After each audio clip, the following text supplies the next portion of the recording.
La capacité de dépollution d'un pot catalytique dépend de son volume et surtout du poids ou charge de métaux précieux qu'il contient.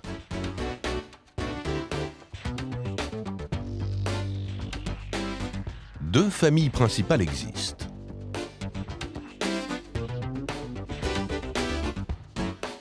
Le pot catalytique d'oxydation, obligatoire sur les moteurs diesel depuis 1997, se limite à l'oxydation du monoxyde de carbone et des hydrocarbures imbrûlés pour les transformer en gaz carbonique et vapeur d'eau.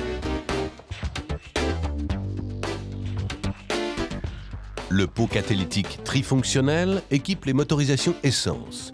Il traite en plus les oxydes d'azote. Ce dispositif nécessite un dosage air carburant très précis, proche du rapport stoichiométrique.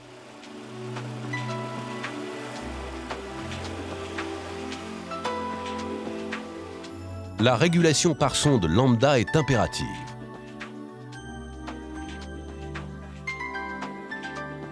Et l'adjonction d'une sonde lambda aval permet de vérifier l'action du pot catalytique. L'utilisation d'essence sans plomb est obligatoire. La ligne d'échappement doit être totalement étanche afin d'éviter que des entrées d'air parasites ne faussent la mesure de la sonde lambda.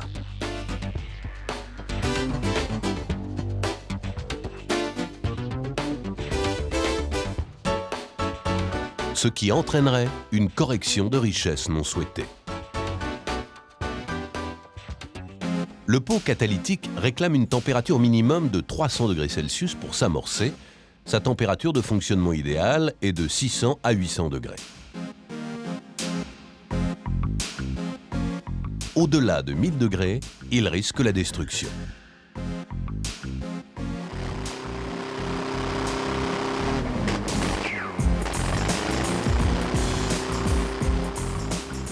Pour réduire le temps d'amorçage du pot catalytique, plusieurs moyens sont utilisés. Le collecteur d'échappement à double paroi,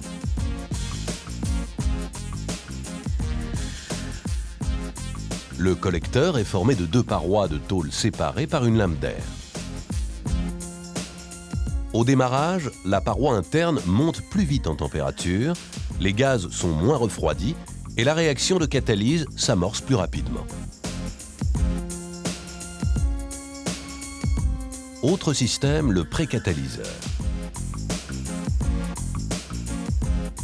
Il est installé très près du collecteur. Lorsque le pot catalytique principal est éloigné.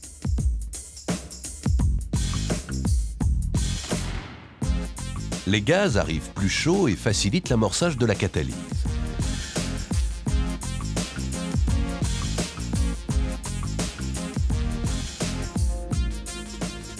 Alternative au précatalyseur, l'insufflation d'air à l'échappement, couplée à un enrichissement momentané, permet de créer une post-combustion et le pot catalytique monte plus rapidement en température.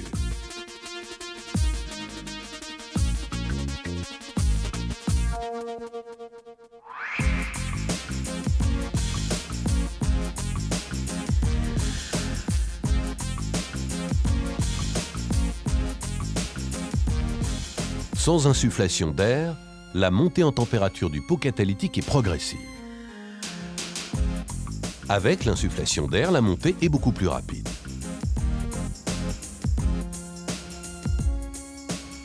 Une pompe à air située dans le passage de roue conducteur insuffle de l'air par des conduits débouchant dans les chapelles d'échappement.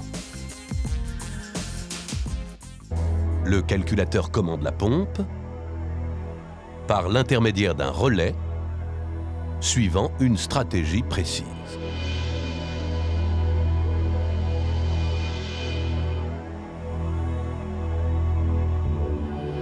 Si la température d'eau moteur est inférieure à -7 degrés, la pompe fonctionne pendant 10 secondes sans enrichissement.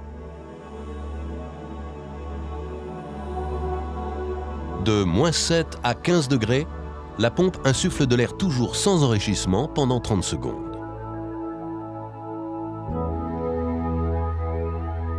Pour une température d'eau moteur comprise entre 15 et 30 degrés, la pompe fonctionne durant 80 secondes environ avec un enrichissement de 20%.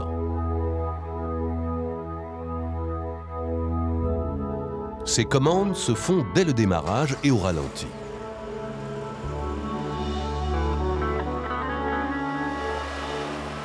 La pompe à air est coupée au-dessus de 2500 tours minute. Une vanne positionnée entre la pompe et le moteur permet le passage de l'air lorsque la pompe est actionnée.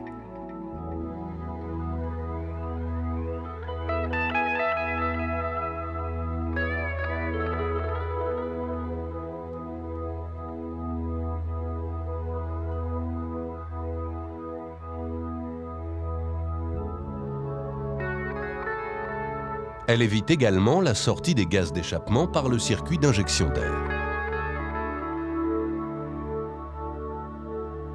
Au-dessus de 30 degrés, la pompe à air n'est pas actionnée.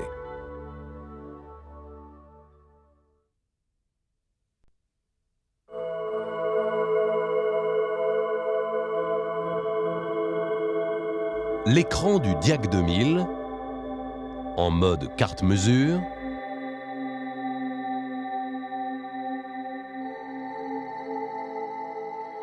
permet de contrôler le fonctionnement du pot catalytique grâce aux signaux prélevés sur les faisceaux des sondes lambda.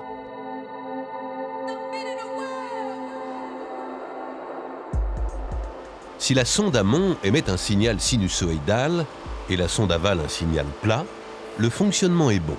Le pot catalytique remplit sa fonction. Si la sonde aval émet un signal sinusoïdal semblable à celui de la sonde amont, les gaz d'échappement ne sont pas dépollués. Le pot catalytique est vieilli ou détruit.